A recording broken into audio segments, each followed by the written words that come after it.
What's up, everyone? Ron Carter here, and we also have Brian Marsolais. what's up? Welcome to the Mind Design Podcast episode. What episode is this? Episode 10, I believe, Ron. Episode 10. Episode 10, Mind Design. Yeah. Yeah.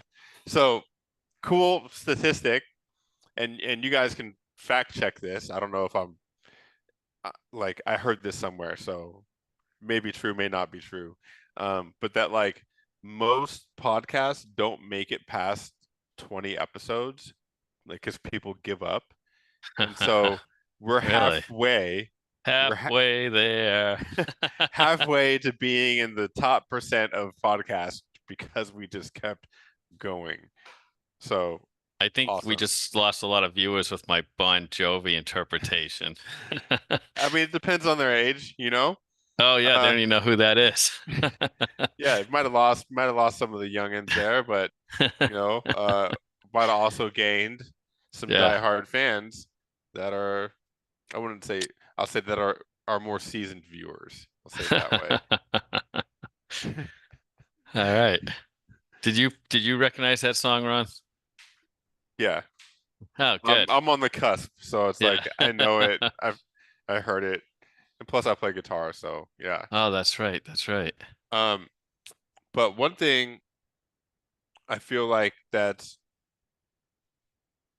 kind of like an important thing, because even that intro made me think about this. Um, and that's that most people they want to get like, have you noticed this, Brian? Most people want to get some sort of result in their life, and they just stop way too early. Like whether Yeah. it's going to the gym or dieting or losing weight, getting in shape, finding like their ideal partner, like the one that they really want to find, or getting the job that they want to get, and they put in like a decent amount of effort for a while, and then they just like Yeah. eventually call it quits. And a lot of times they're so close, Yeah. you know. Mm. Never give up.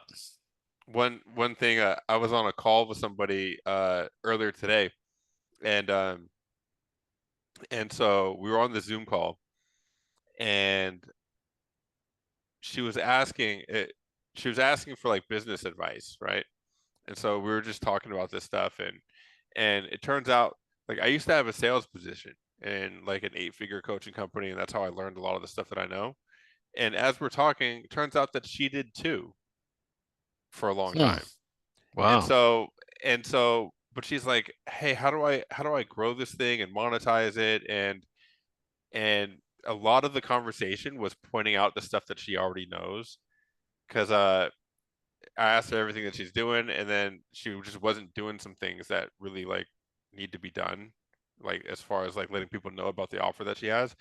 And I said, "Hey, why don't like okay, so you're not making any content about the offer, so people don't even know that you're doing this."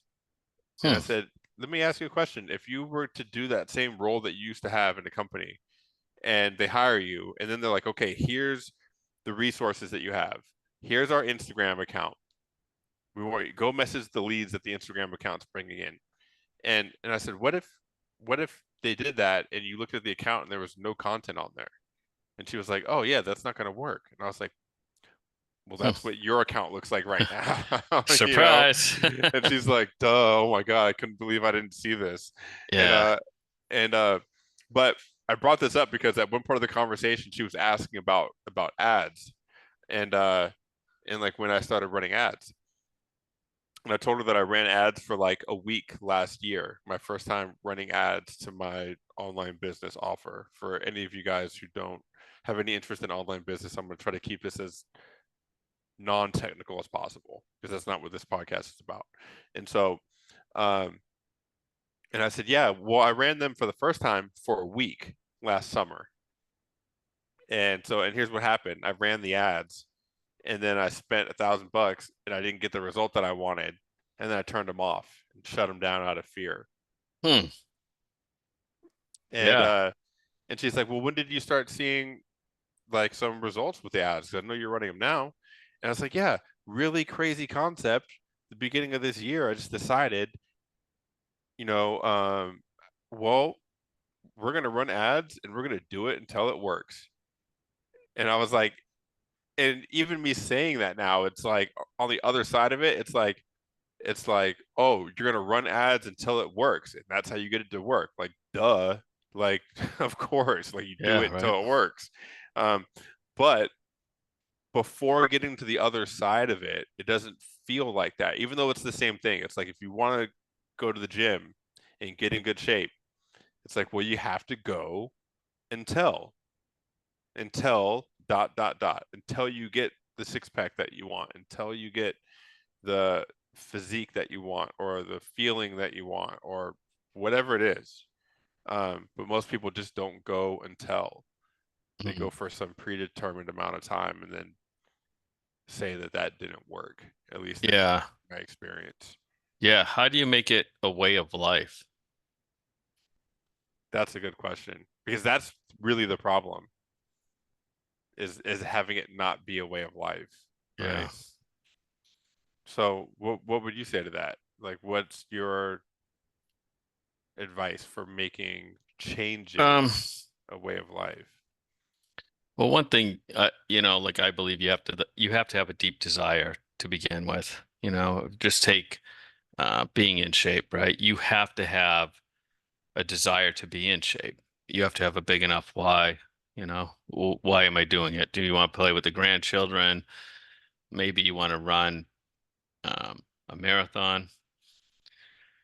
Uh, Maybe you just want to live happily ever after with, that right person. Right. There's lots of reasons. You just need a big enough why. You can't just say, well, I want to get in shape, but maybe you don't play any sports, or you know, you want to meet the right person, but yet you want to hang out in bars all the time. You're probably not going to meet the right person there, you know? Might. There's a You might, chance. yeah, there is There's a a chance. chance. There's a chance. It's slim. It's anorexic, but it's there. Yeah. So, the big enough why, that's one thing. And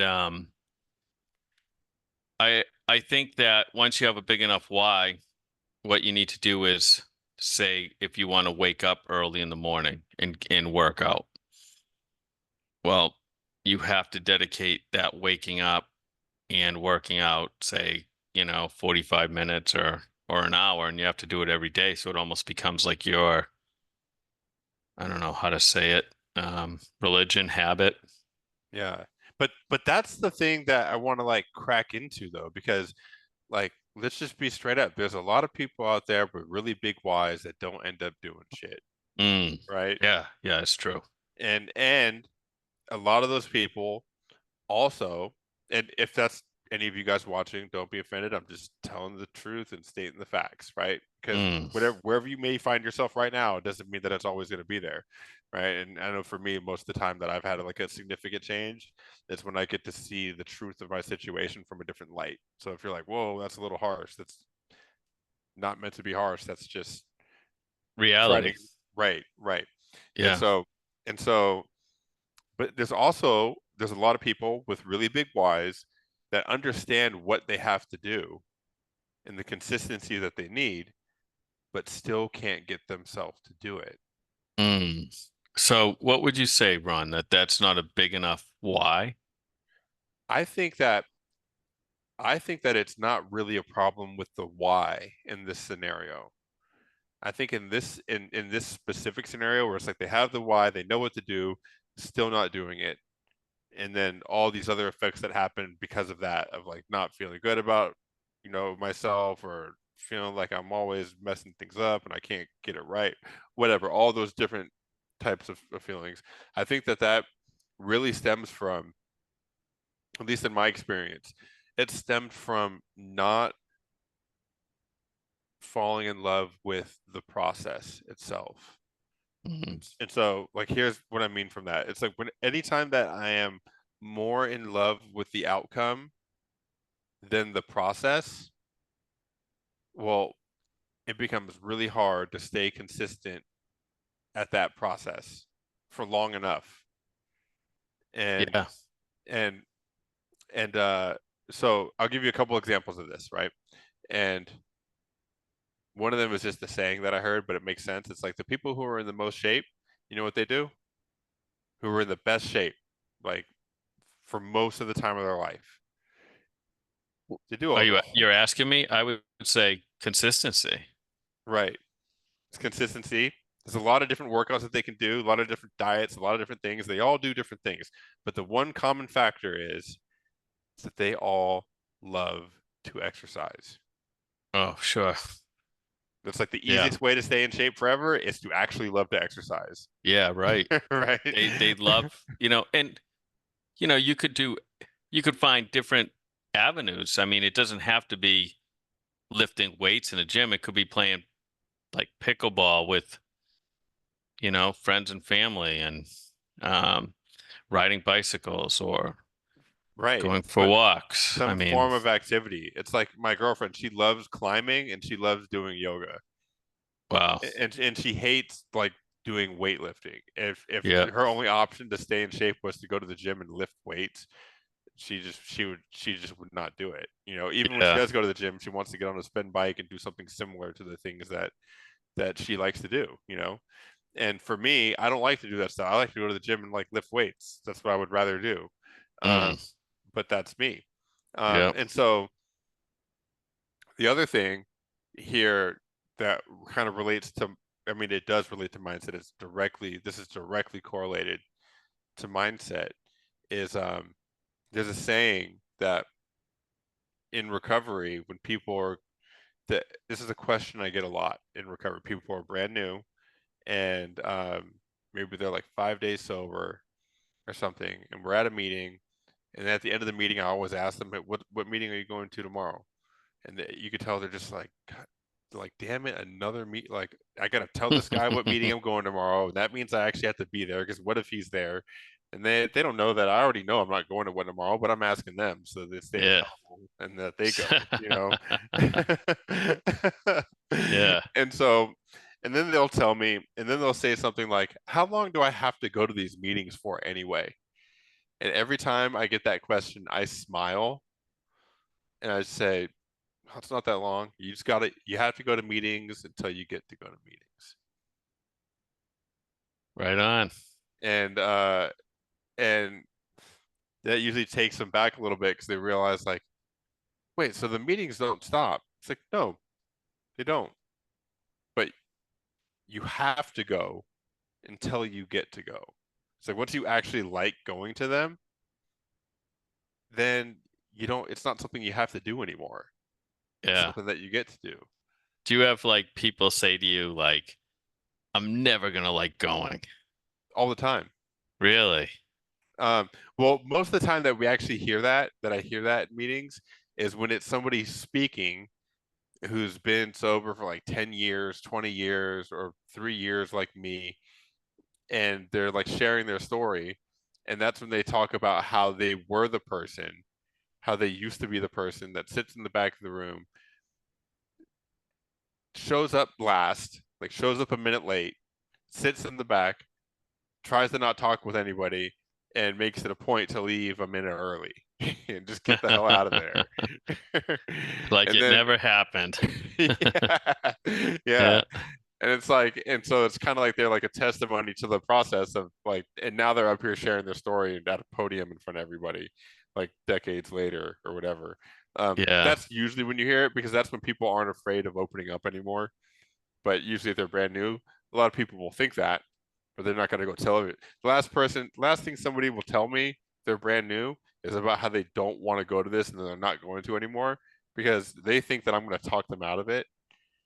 And but the reality is, like, I'm gonna be like, okay, like we'll be here, but I mean, I'd like you coming. I think you should come, but it's up to you. You Wow. know. Yeah. That's pretty cool. Um, but the thing there is like it's the mindset shift of like we tend to get results with things when we actually like doing them. Yeah. Makes sense, right? Yeah. And so that's the thing is like, how do I learn to like doing something though? Mm. Yeah. That's a good question. Yeah. How do you do that? I mean, Have you ever let me ask you something. Have you ever had to make your bed? Of course, right? In the military. Yeah. And now, I don't know, I think it's probably transferred over to your civilian life, but personally, I got in the habit of always making my bed. So now, the minute I get up, I make my bed. It's habit. I don't even think it's like, have you ever driven somewhere in your car and you're like, how the hell did I get here? Yeah. You just automatically do it. Or I've driven to the wrong place because I automatically drove somewhere else. I've done that too. Yeah. That's cool. Um, yeah, where are we? Uh-oh.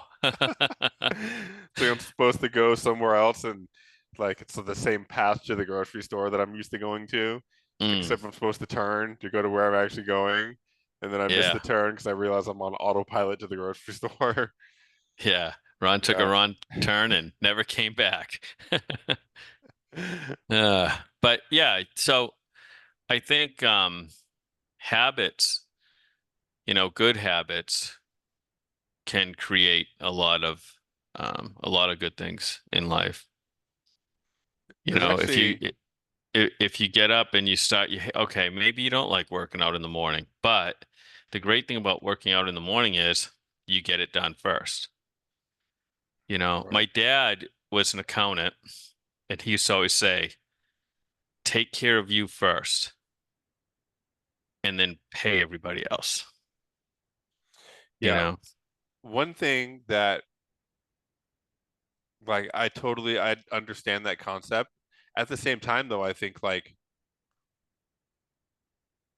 if somebody's in a state, because I know for me, right? I'll just talk about like myself.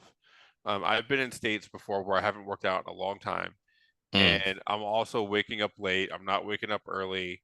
I'm like I'm waking up like late and I'm rushing out the door to wherever I need to go and I'm like late to everything and I'm not working out, not taking care of myself. And then I think this is it. I'm tired of this. I'm going to wake up hours early, go work out. I'm going to do all these things. I'm going to totally rearrange my whole routine. mm. Because even though my routine may not have been serving me, it was still a routine regardless. And I'm going to break all of these habits at once. And then I Oh, do it, and then I do it for about 2 days. yeah. You know, Because it's overwhelming. It's too much, right? too much change. Yeah. Okay, okay. It depends. If you're like an early bird and you actually like you're not breaking all these habits at once, I would say Mm, yeah, like go work out in the morning. But if you're like I'm just trying to like get off the couch, you know, then it's yeah, like go do it at any time where it makes sense for you, you know? yeah. I think that's such a good point. And another thing too is I think little pieces, you don't have to do it all at once, even though we'd like to. You Right. it's almost it's very challenging to do that, you know? Um, I think little little pieces, like maybe, once a week you do a little more, add a little more, add a little more to Right. create the person you want to be. Yeah. And like one of the formulas that I like to use because I still have off months. I'm not even gonna say off days. I have off months where I don't go work out as much as I would like to in the month. Like family shows up, holidays, different things. Then it's like, Mm, then I don't even realize it until a month has gone by, and I'm like, oh shit, I need to get back in there. And I already know that if I go at the same intensity that I was going just for like weightlifting, if I go at the same intensity that I went at the last time I was here, I'm going to be super sore. It's going to be painful. It's going to hurt and I know for me that what I would rather do instead of like do that for a couple days and then not go, I would much rather have the habit of consistency. And mm. so every time that I start again, I go and I do less of what I think I can. Like I'll be working out and think I can keep going. And I go, nope. Like you did it. You were in here for 20 minutes. Cool. Go home. Intentionally, you do that. Yeah. Yeah, Specifically so that I know that I still feel motivated to go do it tomorrow. It's like it's just 20 minutes. It was easy. Just go do it again. Because the yep, most powerful thing to have is an ingrained daily habit. It's more Mm, powerful than a super intense workout, you know, because yeah. having that ingrained habit is what's going to keep you going again, and Yeah, again I and mean, again. if we're going to get into the physical fitness type conversation too, I think a lot of people they'll be like, well, I need a trainer. Well, I need this, I need that. They make all these excuses not to work out. So much resistance there, you Yeah. know? Um, but yeah, just a baby step, a little bit. And I think that's true for anything. It's not even just working out. So many times in like the like online sales space that I'm in, people Mm, come in and they're like, okay, I want to get sales online. These are all the complicated widgets and gizmos and yeah. gadgets and software and all these things that I need.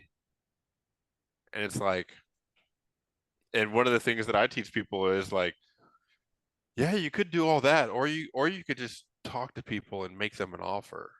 Yeah, Could do that, you know. yeah. And Yeah. it's like, and I feel like the solution for any of this stuff, for anything that we may feel stuck in life, is just action. Mm, Whether it's workouts, whether it's sales online, whether it's finding an ideal partner. Like the way that you find an ideal partner is that you talk to a lot of people. mm. you Yeah. know, There's lots of um, ways to do it. You could go online. There's all kinds of stuff right. like that. There's all these different avenues, but ultimately, what's happening is you're talking to people. Where you Yeah. meet the people and how you meet the people and form of communication that could all differ, but at the end of the day, you're talking to people. You know, um, Yeah. I and mean, but yeah. and behind that, it's just action. It's like, all right, how many people am I going to talk to today? Like making a conscious decision to take Yeah. that action. You know, Yeah. What do you think is holding them back? You think it's fear?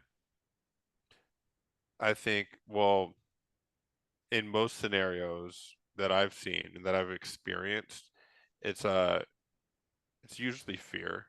Mm. Um, but fear, it could be a fear of a lot of different things. It could be fear of me proving to myself that I actually am good enough. Mm. That's interesting. Yeah, Yeah. that's a big one for me. Mm. Uh, Yeah, I've noticed a lot of people that when they start getting results, they sabotage.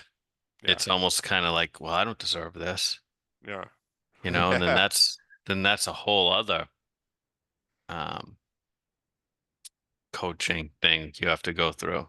right. And every time that I've done that, because I've done that too, I don't literally think I don't deserve this consciously, right? Right, It's like I right. don't even see that until after the fact when I've like gotten the results again, and then I can see what happened there, and I'm Mm. like looking back. It's kind of like when you're walking up a mountain and you're walking up this mountain trail, and there was this peak, right? There's like two summits or whatever. Oh Like yeah. so you go up one peak and it's all difficult and hard. You get up there and then like you start to go down the mountain and then there's another one. You climb that. You turn around and you look back at that first summit that was all super hard and you realize like you're like looking down at it and it looks all small down there and you're like that was nothing. Well, Yeah. in that scenario, it's like when I'm on this second peak, I can look back at like how I've sabotaged myself. Like maybe I tried to climb up that first one and I'm like, this is too hard. I turn around and go back down and I'm like, I need to do more training. I need to get a physical trainer to train me on walking up the trails, and then I need to eat nothing but you know grapefruit juice for like 2 months Yeah. and go on this crazy diet and Yeah. also consult with my dog and make sure that he's Yeah. okay with this. And you know, um, Yeah. whenever we're in fear of actually getting the results, like fear of success or fear of proving that um, that really we can do anything, Mm. um, it's like I'll start to invent problems that aren't there. And when Yeah. I invent a problem. So then I have to go find the solution for that.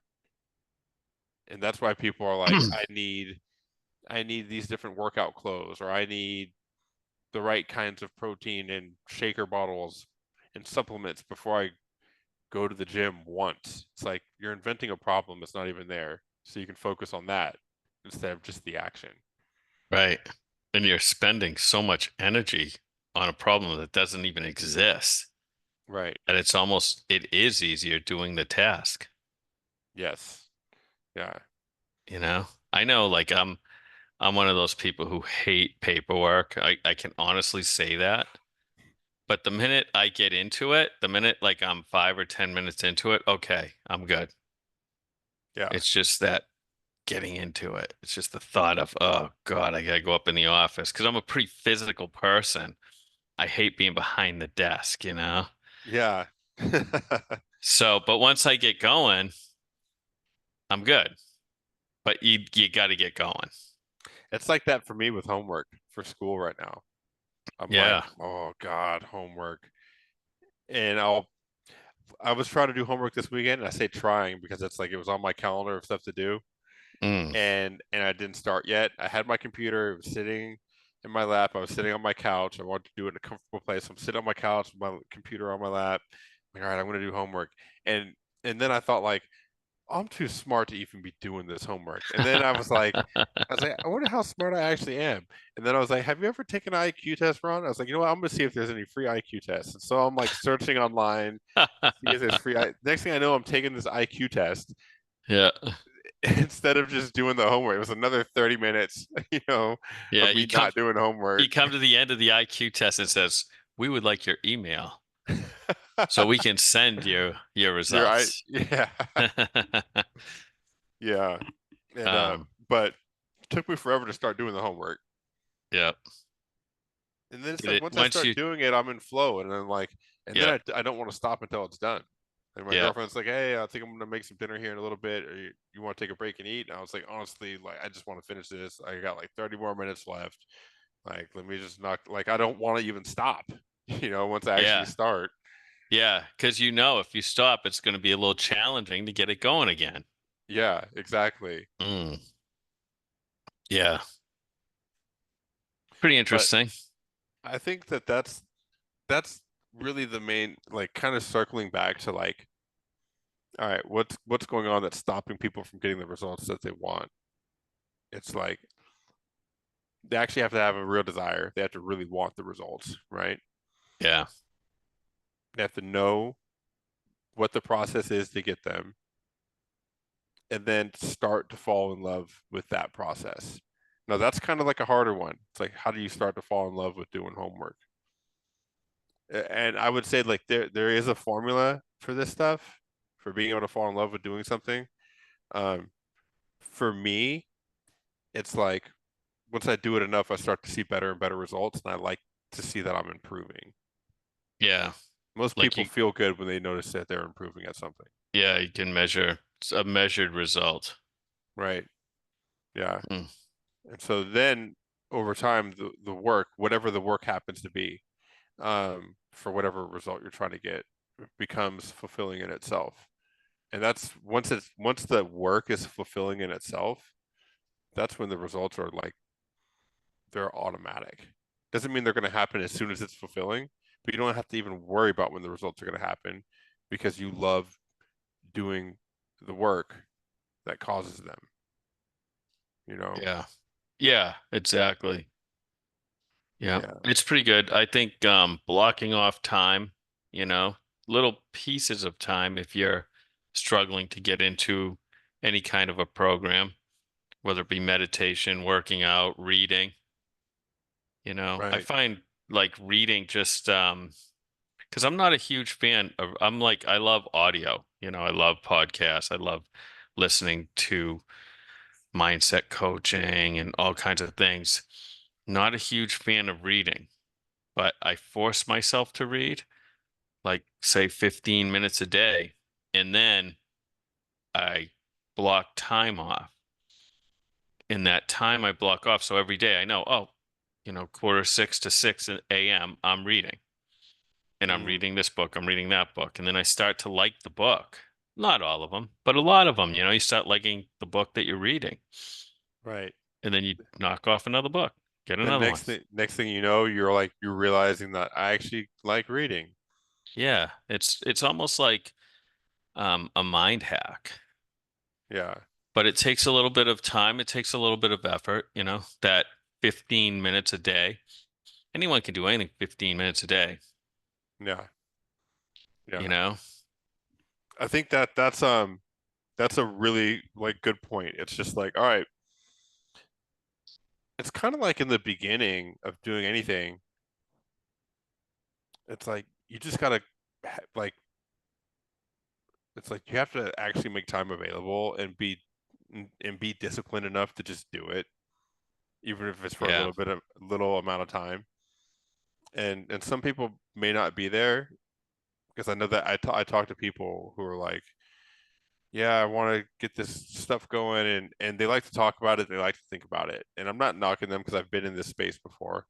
Hmm. They like to talk about it and think about it, and then talk about all the reasons why they can't, right? Yeah. And Yeah. it's like when you just make enough space from all of those reasons, just carve out the 15 minutes to just do the thing that's required. And then you do that for 15 minutes. You don't expect results from it. You don't read a book for 15 minutes and expect to be a brain surgeon afterwards. You're like, I've read some stuff and it was cool, or Yeah. um, or to like meditate for 15 minutes one time and be fully connected with the entire universe. You're Yeah. just like, I feel Right. a little bit better. Yeah.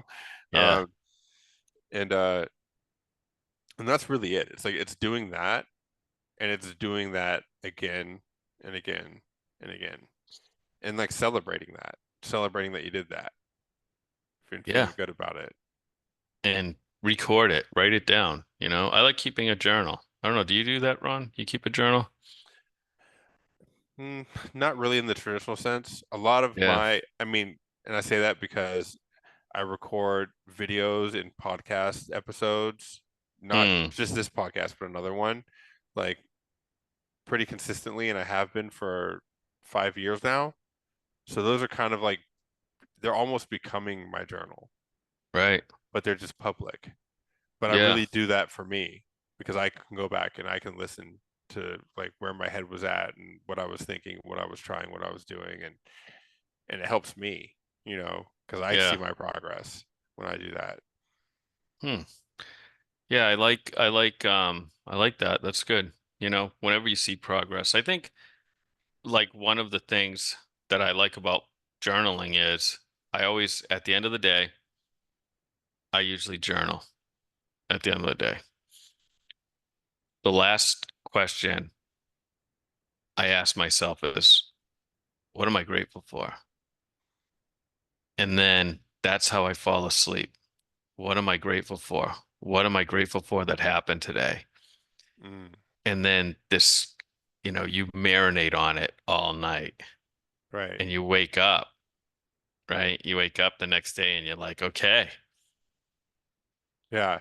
it's what am I grateful for today? And I know it sounds so simple, but gratitude is it's pretty amazing because and now this is my opinion. I'm not saying I'm a guru at anything, but I feel like whenever I've been totally grateful for things in my life, I get more things, or I get more things that to be grateful for.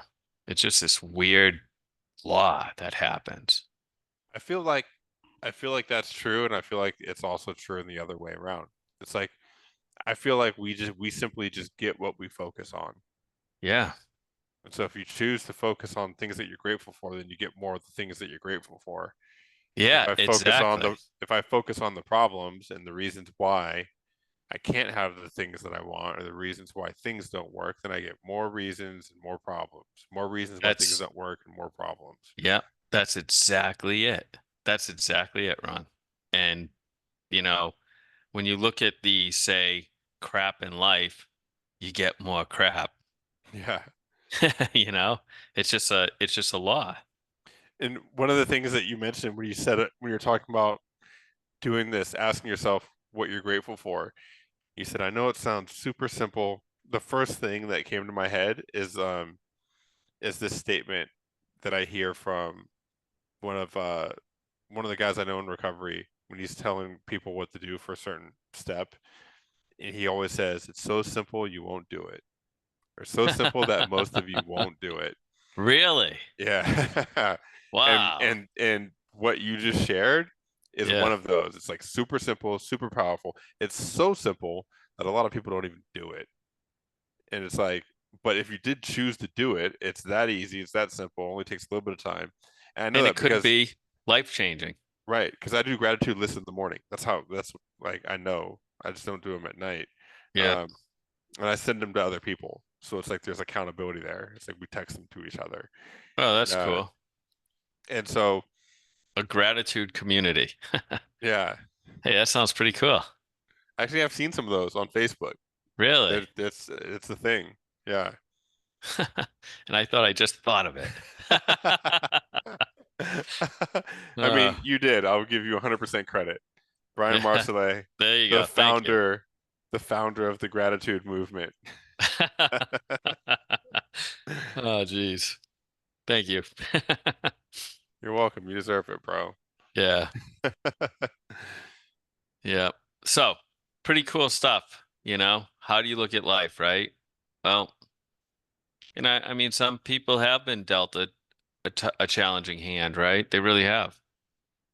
Not their fault. I think there's a lot, they make movies on people who have come from nothing and just overcame everything, you know? Yeah, there's a quote from uh the rapper, old school rapper named Ludacris that I'm thinking of. Hmm. I'm just sharing what's popping into my head when you say things.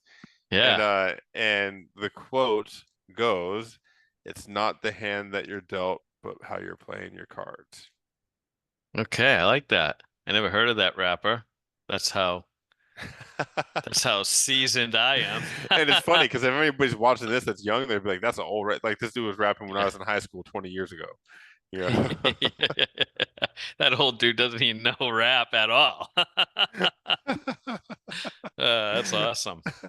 Yeah, he was singing Bon Jovi earlier. Who? Uh, that's a cool quote. But yeah, it's like anybody can do anything. Yeah, Elon Musk is from South Africa. I know. He's making rockets to go to Mars. Yeah, You know, I like mean, we're yeah, all human. If you see this is one belief that I have. If I see somebody doing something, then I can do that thing because I'm a person, they're a person. What's the difference? yeah, definitely. Doesn't mean that I can do it as quickly. They have extensive experience. It goes back for a while, but I can train myself to learn and do anything that I see anybody else do. It's just a matter of time and effort and action and falling in love with the process. That's what we Yeah. call that's what they call a callback in the comedy world. Mm. Okay. Even though this isn't a joke, it's a serious matter. This is a serious podcast. uh, Um, but I yeah, can't think of anything else to add to this. I think we covered a lot. I think baby steps, right? If you want to create change in your life, uh, take it slow. You don't need to do it all at once. Take it slow and learn to enjoy it. Learn to enjoy the process, no matter what it is, whether you're starting an online business or you're trying to get bigger biceps or trying to meet that right person in your life. Take small steps towards it. Right. You take small steps and you learn to enjoy it, you will start taking bigger steps automatically. Yeah. Because what happens when you do something that you like, you start doing more of it. You know? So Yeah, take small absolutely. steps, learn to like it. And that's all you got to do. Yeah. And I think that's the only way to really to do it. Take small steps, but take the step. Yeah. Because, you got one shot at this and sitting on the couch isn't going to get it done. So just get off that couch and do that little baby step, but do it. Yeah, for sure. It'll be worth it. All right, guys. Episode 10 in the books. Right We'll on. see you next week. We're on here every Thursday. Peace. See you later, Ron.